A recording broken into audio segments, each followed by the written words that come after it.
Without further ado, let me introduce you Professor Geraldine Rauch, President of Technical University of Berlin. And Professor Rauch, with her background in medical biometry and informatics, worked in top leadership positions at University Heidelberg, Hamburg-Eppendorf, and Charité. And while sharing her vision of her future work as a president at TU Berlin, she stressed that diversity must become the norm. But especially for women in science, it only works with appropriate compensation models and gender-appropriate performance criteria. So meet Professor Geraldine Rauch.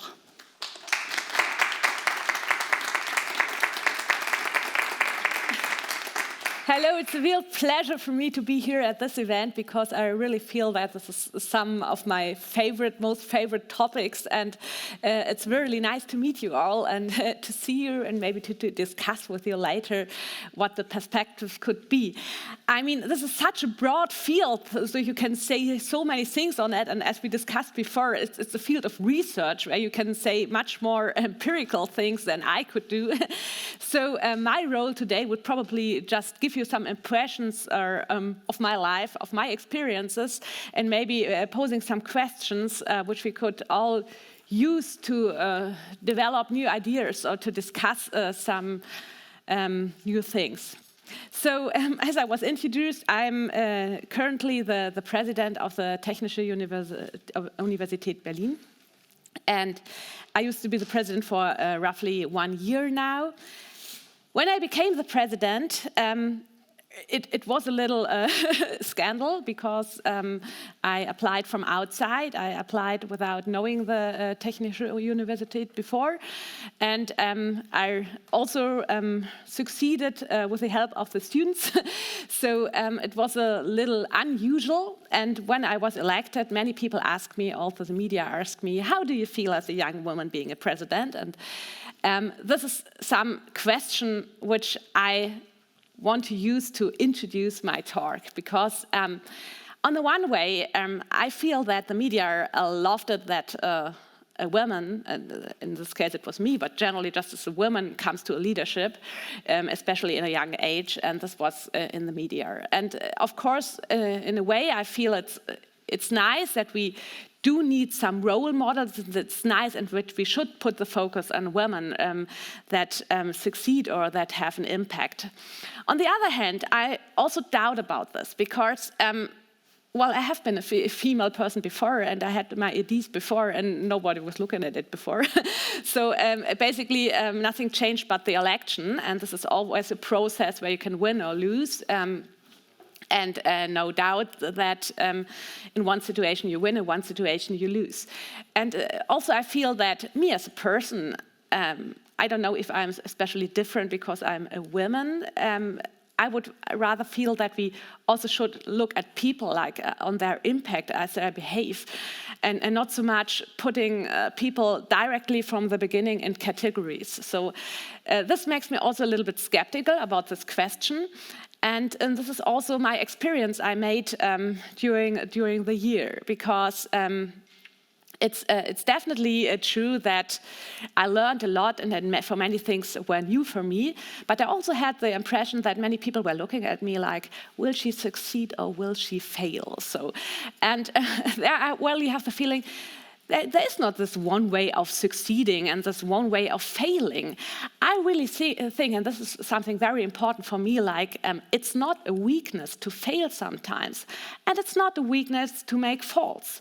And we are all in this stereotypes where we are measured every day, and also many people, who wanted my best, advised me do some coaching here, do some coaching there, speak with them, see how everybody else did it. And I mean, this is nice, and of course you should also got your experience from other people, because this is what diversity is about. But on the other hand, I feel that we want diversity, and on the other hand, everybody asks you to be common with all the others. So and whenever you do something different, and this is this is apart from being female or man. So even if you are a man, or even if you are diverse in whatever sense, from the national point of view, from your experience, from your religion, whatever, if you do something different, you will be in the focus, and there will be a large group of people giving a critical focus on you, and this makes it very hard.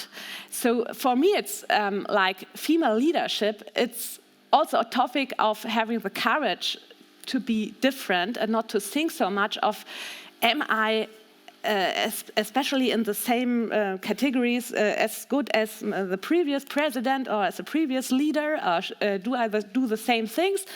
Because I'm sure I'm different. So, and it's not my task to be the same. What I really realize that although we talk a lot about diversity in industry, in science, in leadership, that we still have this big stereotypes which exist in university, which exist in industry, which exist in transfer. Just to give you some examples. I used to be to a big gala event just some days ago, and I talked to a couple from industry, where I just said, okay, one was the big leader in industry, and I talked to his wife, and she said, okay, no, I'm keeping the household. And I was just thinking, okay, to come here, I have to talk to about 10 people who will take care of my boy during I'm here. So I have a completely different reality. And in fact, the person taking care of my boy was Turu Stadler, who will come in some minutes. But there she is, just talking about you. So just the realities we are living in are completely different.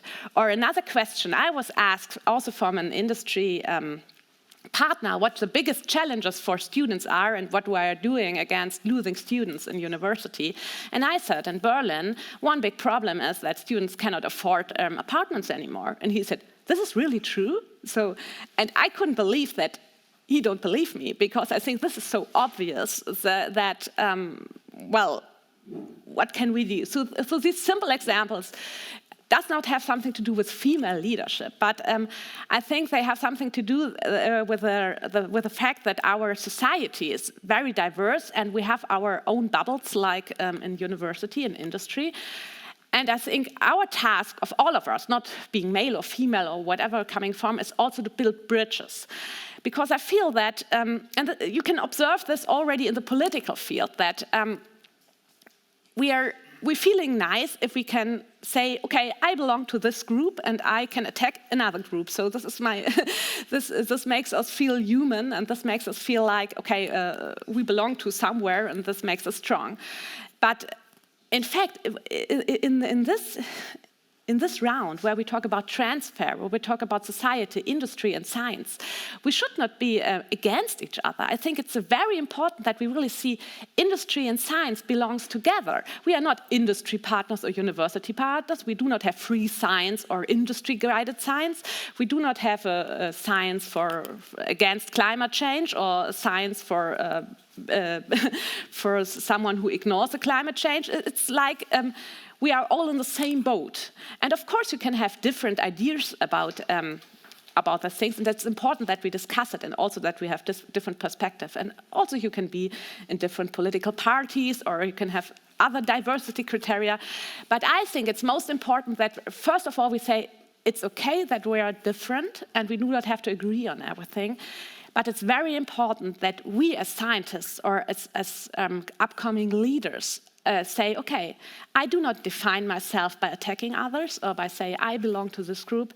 I try to be in a good moral sense myself, and also to work with other people. And my experience from my last year is basically that this takes really courage, and there are not so many people that really see that, or that really appreciate that in the first moment. But sometimes the appreciation comes from places where you do not even accept it. So sometimes you meet somebody who says, oh God, I really found it great what you said last time on Twitter or whatever. But on the other hand, you will always get much of, well, people are not used if you just say, I think this is important. Let me give you an example which I think had also much to do with diversity and our working conditions and the fact that we still have not enough female leadership, either in industry or in university. And these are generally the working conditions.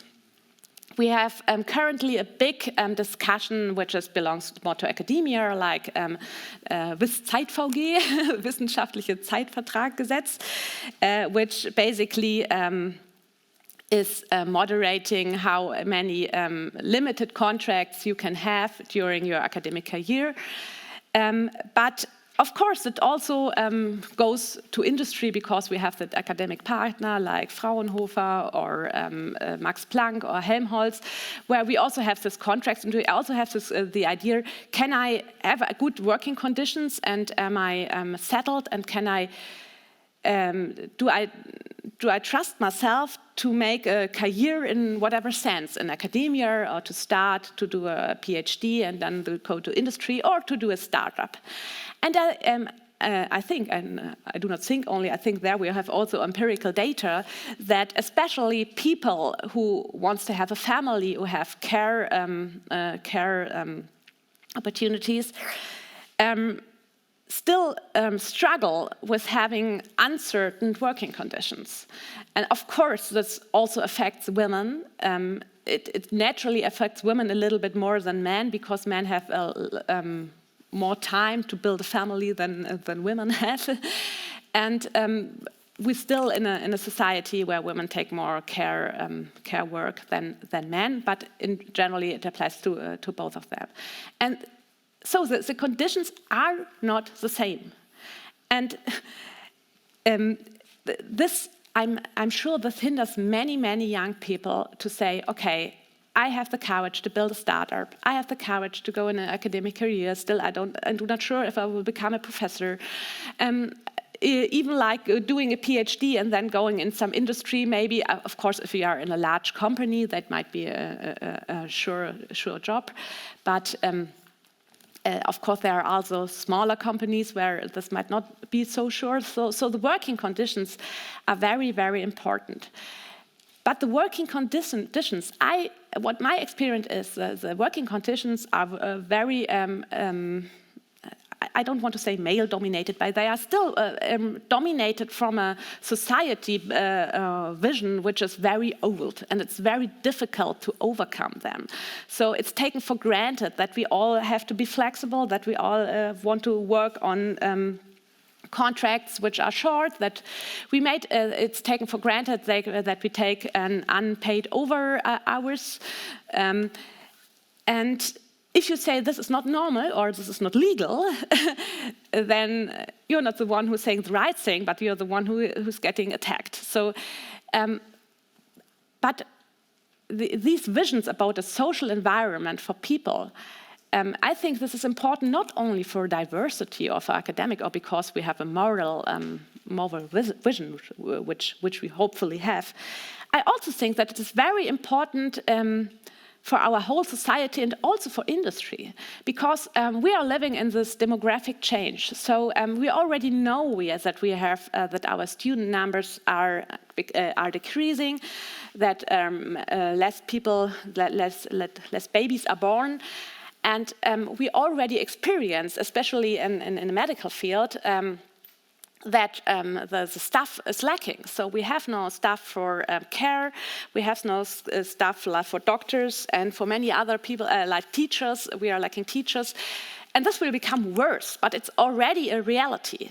So we are strictly forcing onto a way where we struggle against every kind of staff in every area.